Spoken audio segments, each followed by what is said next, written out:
Detail చూస్తే లోక్సభ ఎన్నికల దగ్గర పడుతున్న తరుణంలో బీఆర్ఎస్ పార్టీకి బిగ్ షాక్ తగిలింది.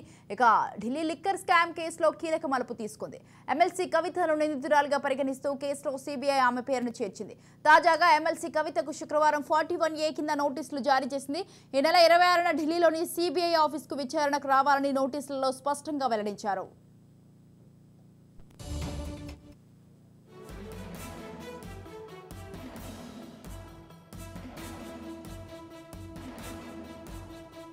కాగా ఈ కేసులో ఇప్పటికే కవితను ఈడీ పలుమార్లు ప్రశ్నించిన విషయం తెలిసిందే. ఈడీ తనను విచారించడంపై కవిత సుప్రీంకోర్టును ఆశ్రయించారు.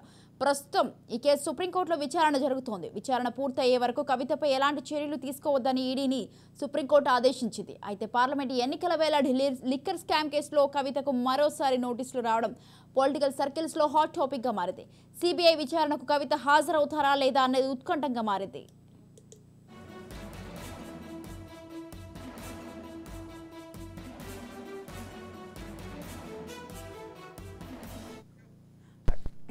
రైట్, ఈ విషయంపై పూర్తి సమాచారాన్ని అందించడానికి మా ప్రతినిధి ఇన్నారెడ్డి ఫోన్ లైన్లో ఉన్నారు. ఇన్నారెడ్డి, చెప్పండి, లోక్సభ ఎన్నికలు దగ్గర పడుతున్న తరుణంలో అయితే బీఆర్ఎస్ పార్టీకి బిగ్ షాక్ తగలడం జరిగింది. దీనికి సంబంధించి మీ దగ్గర ఉన్న అప్డేట్స్ ఏంటి?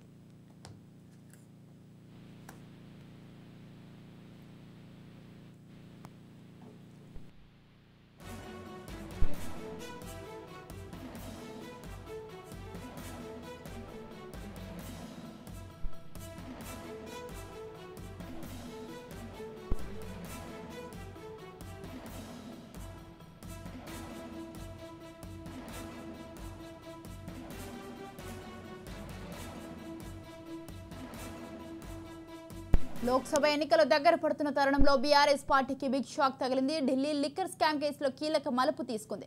ఎమ్మెల్సీ కవితను నిందితురాలుగా పరిగణిస్తూ కేసులో సీబీఐ ఆమె పేరును చేర్చింది.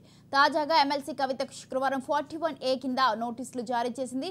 ఈ నెల 26న ఢిల్లీలోని సీబీఐ ఆఫీసుకు విచారణకు రావాలని నోటీసులలో స్పష్టంగా వెల్లడించారు. కాగా ఈ కేసులో ఇప్పటికే కవితను ఈడీ పలుమార్లు ప్రశ్నించిన విషయం తెలిసిందే. ఈడీ తనను విచారించడంపై కవిత సుప్రీంకోర్టును ఆశ్రయించారు. ప్రస్తుతం ఈ కేసు సుప్రీంకోర్టులో విచారణ జరుగుతోంది. విచారణ పూర్తయ్యే వరకు కవితపై ఎలాంటి చర్యలు తీసుకోవద్దని ఈడీని సుప్రీంకోర్టు ఆదేశించింది. అయితే పార్లమెంట్ ఎన్నికల వేళ ఢిల్లీ లిక్కర్ స్కామ్ కేసులో కవితకు మరోసారి నోటీసులు రావడం పొలిటికల్ సర్కిల్స్లో హాట్ టాపిక్గా మారింది. సిబిఐ విచారణకు కవిత హాజరవుతారా లేదా అన్నది ఉత్కంఠంగా మారింది.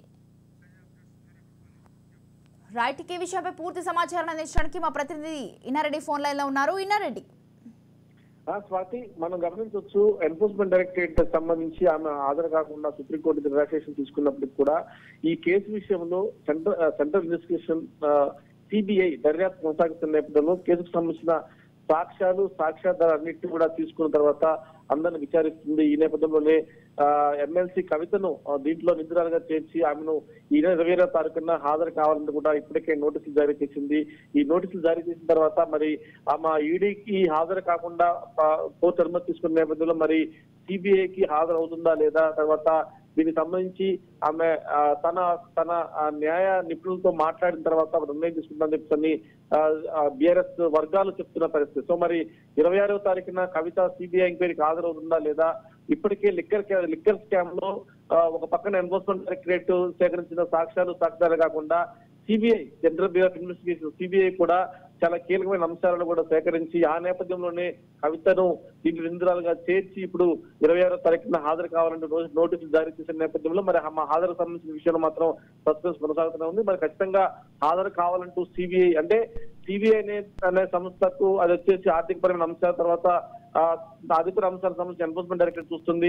సిబిఐ నేరపూరితమైన అంశాల మీద కాన్సన్ట్రేషన్ చేస్తుంది కాబట్టి మరి దీంట్లో నేరం జరిగింది, తర్వాత నేరారోపణ చేయబడుతున్న వ్యక్తులు ఎవరైతే ఉన్నారో వాళ్ళకి సంబంధించిన కొన్ని కీలకమైన సాక్ష్యాధారాలు సేకరించిన తర్వాత ఆ సాక్ష్యాధారాల మీద నిర్ధారణ చేసుకునేందుకు సిబిఐ తమ విచారణ పిలిపిస్తున్న నేపథ్యంలో మరి నిజంగానే అలాంటి సాక్ష్యాలు ఏమన్నా సిబిఐ దగ్గర ఉన్నాయా, మరి 26వ తారీఖున హాజరవుతున్న లేదా మీద ఇంకా సస్పెన్స్ కొనసాగుతున్న Swathi. Right, thank you Inna Reddy, thanks for the details.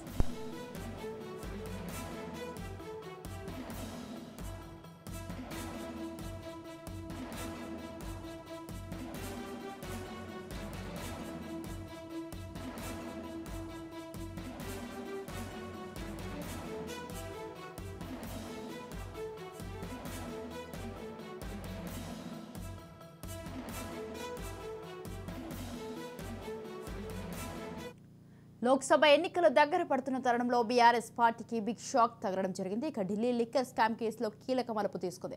MLC కవితను నిందితురాలుగా పరిగణిస్తూ కేసులో సీబీఐ ఆమె పేరును చేర్చింది. తాజాగా ఎమ్మెల్సీ కవితకు శుక్రవారం 41A కింద నోటీసులు జారీ చేసింది.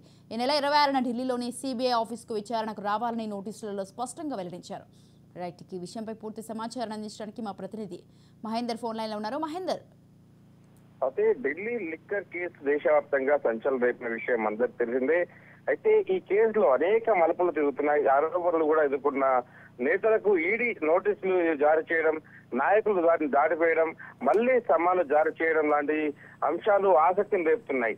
అయితే ఈ లిక్కర్ స్కామ్ లో నోటీసులు తీసుకోవాల్సింది రావాల్సింది చెప్తే వాళ్ళు కోర్టు పరిధిలో తప్పించుకోవడం, సో ఇలాంటివన్నీ చూసాం. వారికి నేడు దారికి తెరపడిందని చెప్పొచ్చు.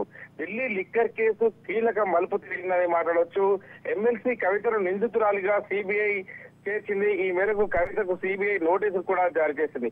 ఈ నెల 26వ తేదీన విచారణకు హాజరు కావాలని నోటీసులు జారీ చేసింది. ఢిల్లీ సీఎం కేజ్రీవాల్ తో పాటు కవితను కూడా అరెస్టు చేసే అవకాశం ఉందని ఇటు సిబిఐ వర్గాలు కూడా అంటున్నట్టు తెలుస్తున్నాయి. అయితే ఈ కేసులు మొత్తం ఇప్పటికే కవితను 3 సార్లు సిబిఐ ప్రశ్నించింది. 2022లో ఇదే కేసులో సిబిఐ ప్రశ్నించింది. లిక్కర్ కేసులో నిందితురాలుగా సెక్షన్ 41A కింద నోటీసులు జారీ చేసింది. గతంలో ఇచ్చిన నోటీసులను సవరిస్తూ తాజాగా మరోసారి సిబిఐ కవితకు నోటీసులు అయితే జారీ చేసింది. దర్యాప్తు తర్వాత కవితను నిందితురాలుగా సిబిఐ పేర్కొంది. మొత్తం సిబిఐ గతంలో ఇదే కేసు సంబంధించినటువంటి హైదరాబాద్ లోని కవిత నివాసానికి వచ్చి స్టేట్మెంట్ తీసుకున్న విషయం తెలిసిందే. మరోవైపు ఈ కేసు సంబంధించినటువంటి ఈడీ కూడా పలుమార్లు కవితను ప్రశ్నించింది. ఈడీ నోటీసులు ఇచ్చినా కూడా గత ఏడాది జనవరి 16వ తేదీన విచారణకు రావాల్సిందిగా కవితకు ఈడీ నోటీసులు జారీ చేసి, అయితే ఈడీ విచారణకు సంబంధించి సుప్రీంకోర్టులో పిటిషన్ పెండింగ్ ఉన్నందున విచారణకు హాజరు కాలేనంటూ ఆమె లేఖ రాశారు. ఆ తర్వాత ఈడీ నుంచి కవితకు ఏ విధంగా సమాధానం రాలేదు. సుప్రీంలో పిటిషన్ పై ఈ నెల 28న విచారణ జరగనుంది. సో ఒకవైపు విచారణ ఉన్న నేపథ్యంలో సిబిఐ కేసు అయితే మొత్తం లిక్కర్ స్కీమ్ అయితే కీలక మలుపు అయితే జరిగింది. ఎమ్మెల్సీ కవితను నిందితురాలుగా సిబిఐ చేర్చింది. ఒకవేళ 26వ తేదీన విచారణ ఖచ్చితంగా హాజరు కావాల్సిందేనని తెలుస్తుంది. మరి అలాగే ఇటు హాజరైన తర్వాత కవితను అరెస్ట్ కూడా చేసే అవకాశం ఉన్నట్టుగా కూడా ఇటు సిబిఐ వర్గాలు కూడా అంటున్న నేపథ్యం కనిపిస్తుంది. సో అసలు అతి తొందరలో లోక్సభ ఎన్నికలు కూడా ఉంటున్నాయి. ఇప్పటికే బీఆర్ఎస్ పార్టీ ఓటర్తో పార్టీ మొత్తం కూడా విచ్ఛిన్నమైపోయిన పరిస్థితుంది. ఊహకందని రీతిలో బీఆర్ఎస్ పార్టీకి తెలంగాణలో అయితే ఫలితాలు వచ్చాయి. మరి ఇప్పుడు లిక్కర్ స్కామ్ వ్యవహారంతోనే దాదాపు బీఆర్ఎస్ కాస్త ఓటకు కారణం. ఇలాంటి లిక్కర్ స్కామ్ లాంటి ఇలాంటి కేసులు ఉండమే దాదాపు దానిపైన జనాలకు, తెలంగాణ మొత్తం జనాలకు కూడా ఒక అవగాహన వచ్చింది.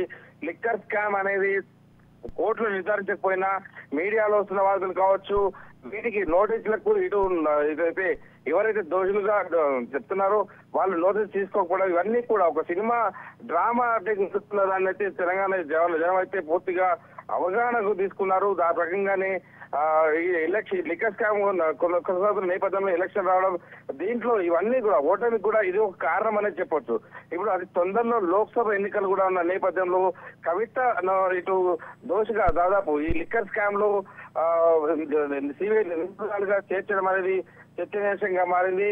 మరి ఈ నెల 26వ తేదీన కవిత హాజరు కావాలని కూడా ఖచ్చితంగా సిబిఐ అయితే చెప్తున్న పరిస్థితి కనిపిస్తుంది.